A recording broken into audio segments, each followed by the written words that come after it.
Hello survivors, welcome to our exciting mini-series on Modding Project Zomboid.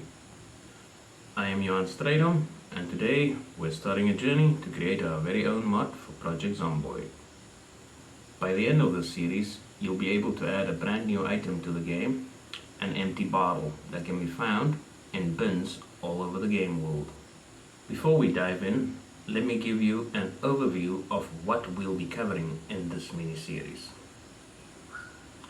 Episode 1, Introduction and Demo.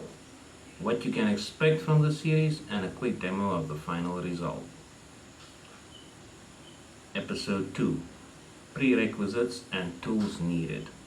All the tools and software you need to get started, including setting up Visual Studio Code. Episode 3, Setting up the project. Creating the folder structure and preparing our project files. Episode 4, Making the mod. Writing the code to define our new item and make it spawn in the game world. Episode 5, Playtesting the mod. Testing our mod in Project Zomboid to make sure everything works as expected. Let's get started. Here's a sneak peek of what we'll achieve by the end of this series.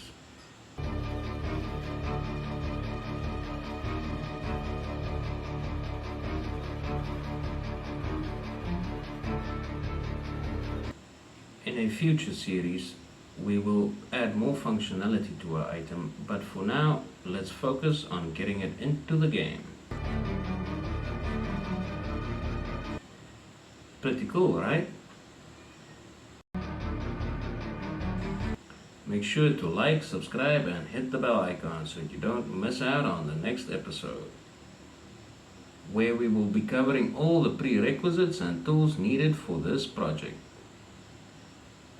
See you next time, survivors.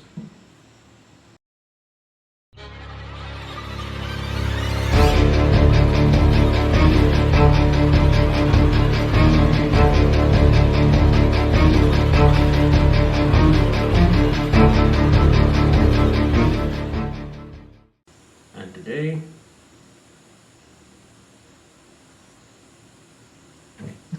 take 2. Getting used to talking to a camera, that's something, that's for sure.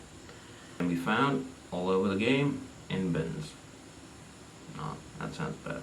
And today, we're starting a journey. No. By the end of this series, you'll be able to add a brand new item. By the end of this series, you'll be able to add. Thank you for watching episode 1. Like, subscribe, and hit the bell icon so that you. Thank you